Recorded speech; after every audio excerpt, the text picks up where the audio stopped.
হত্যা মামলায় গ্রেফতার ৭১ টেলিভিশন থেকে চাকরিচ্যুত head of news Shakil Ahmed ও প্রিন্সিপাল করেসপন্ডেন্ট ফারজানা রূপাকে ১০ দিনের রিমান্ডে নিতে আবেদন করা হয়েছে। বৃহস্পতিবার ঢাকার মেট্রোপলিটন ম্যাজিস্ট্রেট আহমদ হুমায়ুন কবিরের আদালতে তাদের উপস্থিতিতে রিমান্ডের শুনানি অনুষ্ঠিত হবে। এর আগে বুধবার সকালে শাকিল আহমেদ ও ফারজানা রূপাকে হযরত শাহজালাল আন্তর্জাতিক বিমানবন্দর থেকে আটক করা হয়।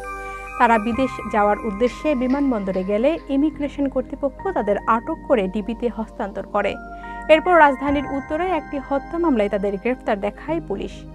এর আগে গত ৮ আগস্ট ৭১ টেলিভিশনের ব্যবস্থাপনা পরিচালকের পক্ষে মোস্তফা আজাদ স্বাক্ষরিত এক বিজ্ঞপ্তিতে জানানো হয়, ৭১ মিডিয়া লিমিটেডের ব্যবস্থাপনা কর্তৃপক্ষের সিদ্ধান্ত ও নির্দেশনা অনুযায়ী ৮ আগস্ট থেকে শাকিল আহমেদ ও ফারজানা রূপাকে চাকরি থেকে অব্যাহতি দেওয়া হলো। গত ১৪ জুলাই চীন সফর শেষে গণভবনে সংবাদ সম্মেলন করেন সাবেক প্রধানমন্ত্রী শেখ হাসিনা। সংবাদ সম্মেলনে শেখ হাসিনাকে প্রশ্ন করেছিলেন ৭১ টেলিভিশনের ফারজানা রূপা। তার প্রশ্নটি ছিল, কোটা আন্দোলনে বীর মুক্তিযোদ্ধাদের উদ্দেশ্যে প্রতিনিয়ত অবমাননাকর বক্তব্য রাখা হচ্ছে। এই অবমাননা বীর মুক্তিযোদ্ধারা সহ্য করতে পারছেন না, রাষ্ট্রের কিছু করণীয় আছে কিনা? এমন প্রশ্নের পর ফারজানা রূপার ব্যাপক সমালোচনা করেন বৈষম্য বিরোধী ছাত্র আন্দোলনে যুক্ত শিক্ষার্থীরা। পরে ৫ আগস্ট শেখ হাসিনা পদত্যাগ করে দেশ ছাড়ার পর ফারজানা রূপাকে চাকরিচ্যুত করে ৭১ টেলিভিশন কর্তৃপক্ষ।